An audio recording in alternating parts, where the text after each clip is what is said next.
صرف ایک تھپڑ کی وجہ سے جہنم خریدنے والا شخص، ذرا سوچئے ایک معمولی سے جھگڑے پر کوئی اپنا ایمان کیسے بیچ سکتا ہے۔ یہ واقعہ ہے ایک ایسے بد نصیب کا جو مدینہ چھوڑ کر قیصر روم کے پاس چلا گیا، اور پھر روم کے بادشاہ نے مسلمانوں کو آزمانے کے لیے عجیب و غریب سوال بھیجے۔ وہ کون سی چیز ہے جس پر وحی نازل ہوئی، مگر وہ نہ انسان تھی، نہ جن اور نہ فرشتہ۔ خدا کی چادر کیا ہے، اور وہ ایک کون ہے جس کا دوسرا نہیں۔ قیصر روم سمجھا مسلمان لاجواب ہو جائیں گے، لیکن ان سوالوں کا جواب شیر خدا حضرت علی رضی اللہ عنہ نے کیسے دیا؟ یہ ایمان افروز واقعہ سننے کے لیے ویڈیو آخر تک دیکھیں۔ السلام علیکم، میں ہوں محمد سجاد، اور آئیے چلتے ہیں دور فاروقی کے اس حیرت انگیز واقعے کی طرف۔ ایک بہت ہی عجیب اور ایمان افروز واقعہ ہے کہ جب حضرت عمر رضی اللہ عنہ تخت خلافت پر جلوہ افروز ہوئے تو ان کے اصحاب میں ایک شخص تھا جس کا نام حارث بن سنان تھا۔ ایک دن کا ذکر ہے کہ اس حارث بن سنان کو کسی نصرانی اور عیسائی شخص نے تھپڑ مار دیا۔ حارث بن سنان کو بہت غصہ آیا اور اس نے سیدھا امیر المومنین حضرت عمر رضی اللہ عنہ کی بارگاہ میں شکایت کی۔ حضرت عمر نے معاملہ سنا اور انصاف کا فیصلہ سناتے ہوئے حکم دیا کہ تم بدلے میں اس سے قصاص لو اور اس کے منہ پر تھپڑ مار دو۔ حارث اس فیصلے پر راضی نہ ہوا اور کہنے لگا کہ صرف تھپڑ مارنا کافی نہیں ہے، بلکہ جس ہاتھ سے اس نے مجھے مارا ہے اس کا وہ ہاتھ کاٹا جائے۔ حضرت عمر رضی اللہ عنہ نے جواب دیا کہ نہیں، یہ دور جاہلیت کا رواج ہے کہ جو کسی کو تھپڑ مارتا تھا تو اس کا ہاتھ کاٹ دیا جاتا تھا۔ اسلام میں ہاتھ صرف اور صرف چور کا کاٹا جاتا ہے، تھپڑ کا بدلہ تھپڑ ہے۔ حارث بن سنان اس بات سے سخت ناراض ہو گیا اور غصے میں باہر چلا گیا۔ لوگ سمجھے کہ شاید وہ ناراض ہو کر کسی جنگل یا ویرانے میں جا کر بصیرہ کر لے گا، لیکن وہ بدقسمت سیدھا قیصر روم کے پاس جا پہنچا، اور وہاں جا کر اس نے دین اسلام چھوڑ کر نصرانیت اور عیسائیت اختیار کر لی۔ قیصر روم کو بڑی حیرانی ہوئی کہ یہ کیسے ممکن ہوا کہ ایک شخص دین حنیف یعنی اسلام کو چھوڑ کر نصرانیت اختیار کر لے، اور ساتھ ہی یہ بات بھی مشہور تھی کہ حارث پہلے نصرانی ہی تھا، پھر مسلمان ہوا اور اب پھر مرتد ہو کر دوبارہ نصرانی بن گیا۔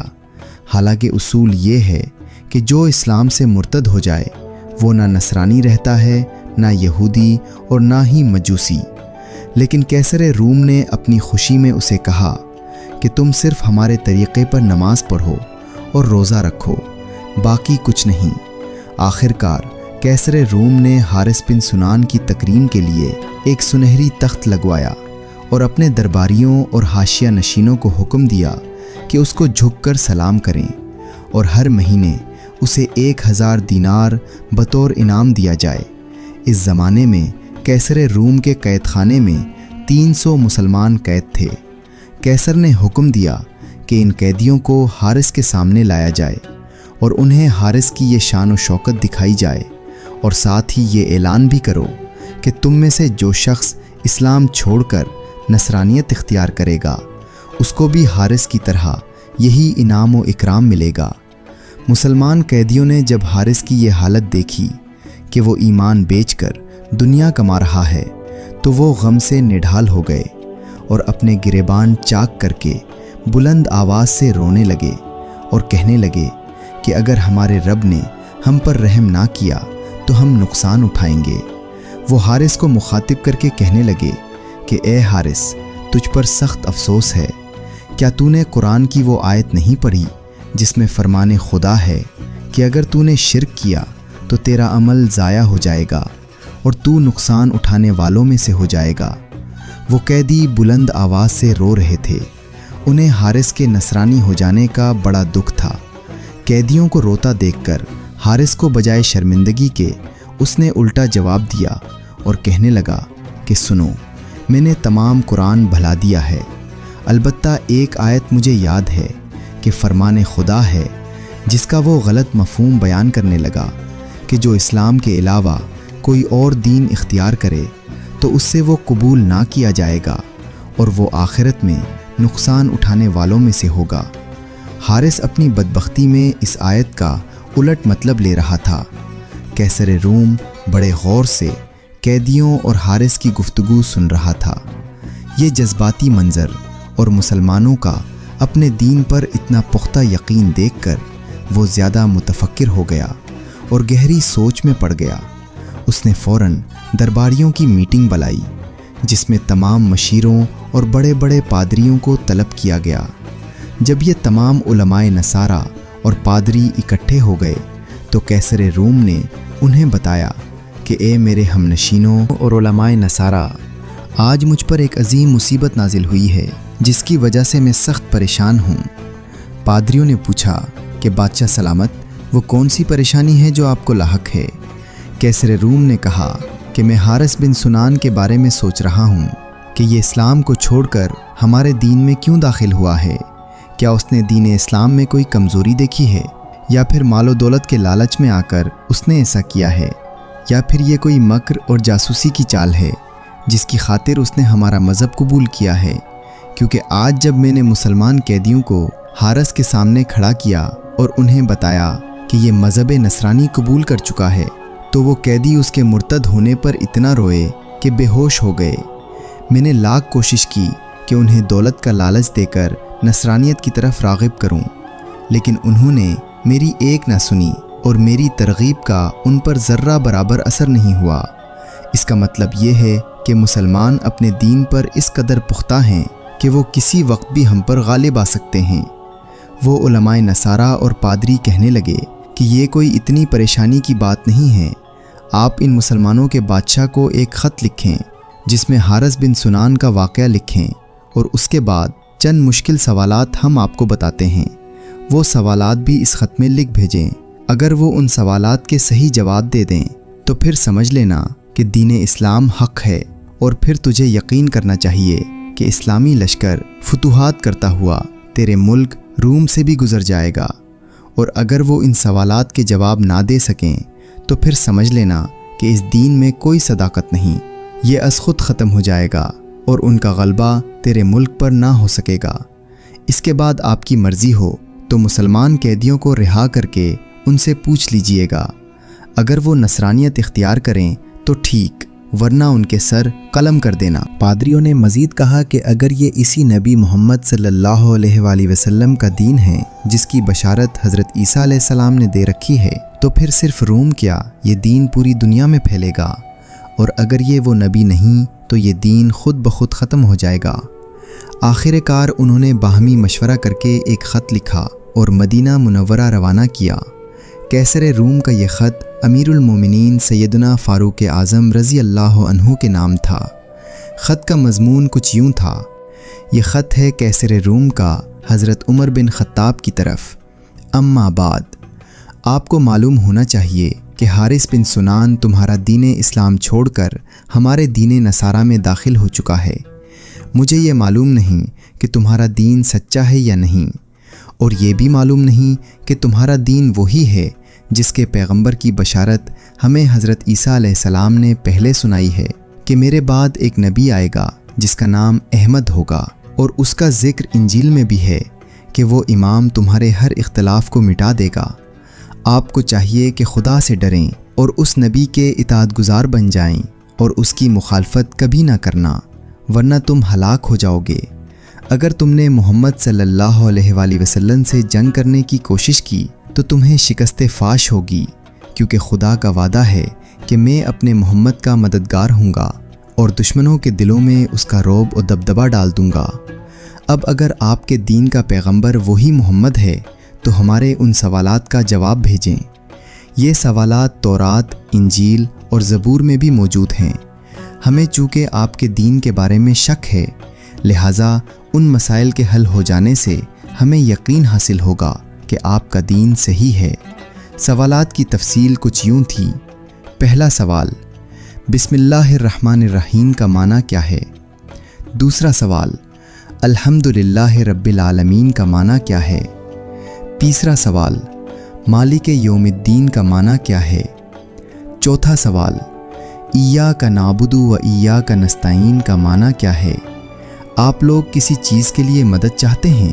اگر تمہیں خدا کی مدد حاصل ہے تو پھر تم برائی میں کیوں مبتلا ہوتے ہو؟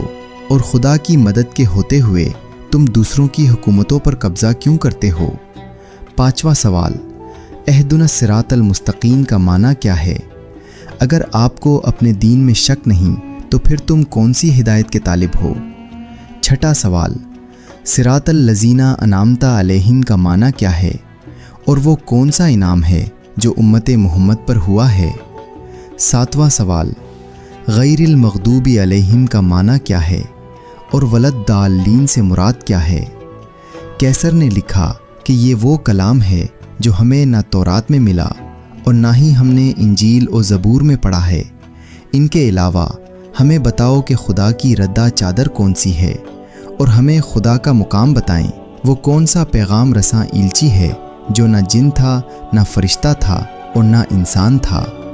ہمیں وہ چیز بتائیں جس کی طرف وحی ہوئی لیکن وہ نہ جن تھی نہ انسان اور نہ فرشتہ۔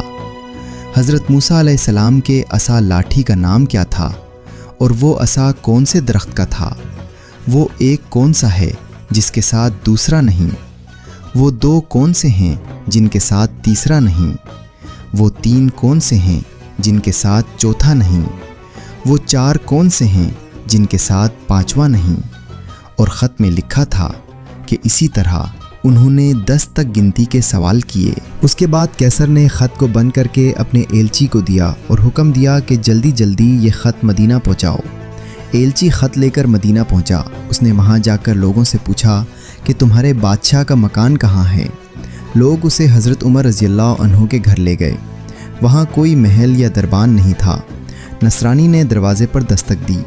دروازے پر ایک سیاہ فام کنیز باہر آئی۔ نصرانی ایلچی نے اس سے پوچھا کہ تمہارا بادشاہ کہاں ہے؟ کنیز نے بڑا ہی ایمان افروز جواب دیا۔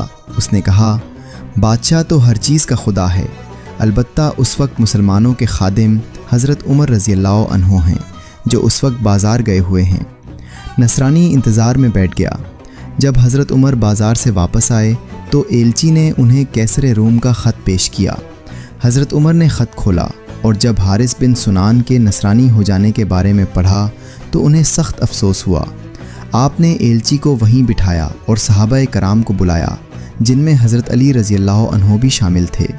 حضرت عمر نے وہ خط شیر خدا حضرت علی کے حوالے کر دیا اور فرمایا کہ اس کا جواب آپ نے دینا ہے۔ حضرت علی رضی اللہ عنہ نے وہیں پر قلم دوات منگوائی اور خط کا جواب لکھنا شروع کیا۔ جواب کچھ یوں تھا، بسم اللہ الرحمن الرحیم، یہ خط ہے کیسر روم کی طرف۔ اما بعد، تو نے حارث بن سنان کا واقعہ لکھا ہے تو یہ کوئی تعجب کی بات نہیں، کیونکہ جسے خدا گمراہ کر دے اس کو کوئی ہدایت نہیں دے سکتا۔ یہ حارث صرف مال و دولت کے حصول کی خاطر اسلام میں داخل ہوا تھا، اور جب اسے یہاں کوئی دنیاوی مال و زر نہ مل سکا تو وہ واپس لوٹ گیا۔ اور اب تیرے باقی سوالات کے جواب یہ ہیں۔ نمبر 1، بسم اللہ، یہ وہ نام ہے جو ہر بیماری کی دوا ہے اور ہر دوا کا معاون ہے۔ نمبر 2، الرحمن، یہ اللہ تعالیٰ کا نام ہے جو اس کی ذات سے مخصوص ہے۔ نمبر 3، الرحیم، یہ بھی خدا کا نام ہے اور اللہ اپنے بندوں پر اس قدر مہربان ہے کہ جو ایمان لا کر نیک عمل کرنے لگے اور پھر توبہ کا طلبگار ہو تو اس کی توبہ قبول فرماتا ہے۔ نمبر 4، الحمدللہ رب العالمین، یہ وہ تعریفی جملہ ہے جو خدا سے مخصوص ہے اور یہ تعریف اس کے انعامات کی ہے۔ نمبر 5، مالک یوم الدین، یعنی خدا ہی اپنی مخلوق کا مالک ہے اور بروز قیامت مخلوق پر حکمرانی صرف اسی کی ہوگی۔ جو نیکوکار ہوں گے انہیں بہشت میں بھیجا جائے گا اور جو بدکار ہوگا اس کا ٹھکانہ جہنم ہوگا۔ نمبر 6، ایاک نعبد کا معنی یہ ہے کہ ہم صرف اللہ کی عبادت کرتے ہیں اور کسی کی نہیں، اور نہ ہم اس کا کسی کو شریک بناتے ہیں۔ نمبر 7، ایاک نستعین، یعنی ہم اللہ سے یہ مدد چاہتے ہیں کہ وہ ہمیں شیطان کے مکر و فریب سے بچائے اور شیطان ہمیں گمراہ نہ کر سکے، جس طرح کہ شیطان نے تم لوگوں کو گمراہ کر رکھا ہے۔ نمبر 8، اہدنا الصراط المستقیم، یہ راستہ بالکل واضح ہے جو کہ جنت کی راہ ہے۔ نمبر 9، صراط الذین انعمت علیہم، اس سے مراد وہ انعام ہے جو اللہ نے تمام سابقہ امتوں پر کیا ہے، اور پھر بروز قیامت خدا انبیاء اور اولیاء سے پوچھے گا۔ نمبر 10، غیر المغضوب علیہم۔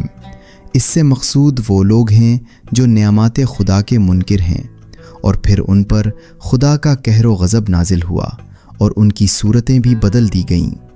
ہم خدا سے یہ دعا کرتے ہیں کہ ہم پر اس کا غضب نہ ہو۔ نمبر 11، ولدالین۔ اس سے مراد تم نصارہ جیسے گمراہ لوگ ہیں کہ تم نے عیسیٰ مسیح کے دین کو چھوڑ دیا ہے، اور تم نے عیسیٰ علیہ السلام اور ان کی ماں کو خدا کا شریک بنا دیا ہے۔ ہم خدا سے یہ سوال کرتے ہیں کہ ہمیں تمہاری طرح گمراہ نہ کرے۔ اس کے بعد حضرت علی نے ان پہلیوں کے جواب لکھے۔ خدا کی رضا چادر کے بارے میں ہمیں اپنے پیغمبر صلی اللہ علیہ وآلہ وسلم نے بتایا ہے کہ اللہ کا فرمان ہے، الکبریاء اور ردائی، یعنی بزرگی اور عظمت میری رضا ہے۔ خدا کے مقام کے متعلق تمہیں معلوم ہو کہ کوئی جگہ اور مکان خدا سے خالی نہیں، اور وہ ہر جگہ موجود ہے۔ وہ ایلچی جو نہ جن تھا، نہ انسان اور نہ فرشتہ، وہ کوا تھا جسے خدا نے قابیل کے پاس بھیجا تھا۔ جب قابیل نے حابیل کو قتل کیا تو وہ کوا آیا اور دوسرے کوے سے لڑنے لگا۔ ایک کوے نے دوسرے کو مار دیا اور پھر زمین میں گڑھا کھود کر مردہ کوے کو دفن کر دیا۔ اس کو دیکھ کر قابیل نے سیکھا اور اپنے بھائی حابیل کی لاش کو دفن کیا۔ وہ چیز جس کی طرف وحی کی گئی، اور وہ نہ انسان تھی، نہ جن اور نہ فرشتہ، وہ شہد کی مکھی تھی، جس کے بارے میں خدا فرماتا ہے، تیرے رب نے شہد کی مکھی کو پیغام وحی بھیجا۔ حضرت موسیٰ علیہ السلام کے عصا کا نام زائدہ تھا۔ جب حضرت موسیٰ علیہ السلام اسے زمین پر ڈالتے تو وہ بڑھ جاتا، اور جب موسیٰ علیہ السلام اسے پکڑتے تو اپنی اصلی حالت پر آ جاتا، اور جس درخت کی وہ لکڑی تھی اس کا نام اسج تھا، اور اسے جبرائیل امین نے حضرت شعیب علیہ السلام کو عطا کیا تھا۔ وہ واحد جس کے ساتھ دوسرا نہیں، وہ ذات خدا ہے کہ جس کا کوئی شریک نہیں۔ وہ دو حضرت آدم اور حضرت حوا تھے جن کے ساتھ کوئی تیسرا نہ تھا، یعنی ابتدائے تخلیق میں۔ وہ 3 فرشتوں کے سردار ہیں، جبرائیل، میکائیل اور اسرائیل، جن کے ساتھ چوتھا نہیں۔ وہ 4 آسمانی کتابیں ہیں، تورات، زبور، انجیل اور قرآن، جن کے ساتھ 5ویں نہیں۔ حضرت علی رضی اللہ عنہ نے یہ تمام جوابات لکھ کر خط کو بند کیا، مہر لگائی اور ایلچی کے حوالے کر دیا۔ ایلچی یہ خط لے کر واپس روم پہنچا۔ جب یہ خط قیصر روم کے پاس پہنچا تو اس نے اسے کھولا اور پڑھا۔ خط پڑھنے کے بعد اس کے دل پر ایسا اثر ہوا کہ اس نے فوراً حکم دیا کہ تمام مسلمان قیدیوں کو حاضر کیا جائے۔ قیدی لائے گئے۔ پھر بادشاہ نے حکم دیا کہ ان کو قیمتی لباس پہناؤ اور باعزت بری کیا جائے۔ آخر میں اس نے غدار حارث سے پوچھا کہ تیرا کیا خیال ہے؟ اگر تو واپس مدینہ جانا چاہتا ہے تو تمہارا وظیفہ جاری رہے گا۔ حارث جس کی مت ماری گئی تھی، اس نے جواب دیا کہ اگر مجھے ٹکڑے ٹکڑے کر کے آگ میں بھی جلا دیا جائے تب بھی میں واپس نہیں جاؤں گا۔ آخرکار وہ بدبخت اسی طرح نصرانی ہو کر مرا، اور دنیا و آخرت کا خسارہ اس کا مقدر بنا، جبکہ مسلمان قیدی اپنی استقامت کی برکت سے باعزت رہا ہو کر اپنے وطن واپس لوٹے۔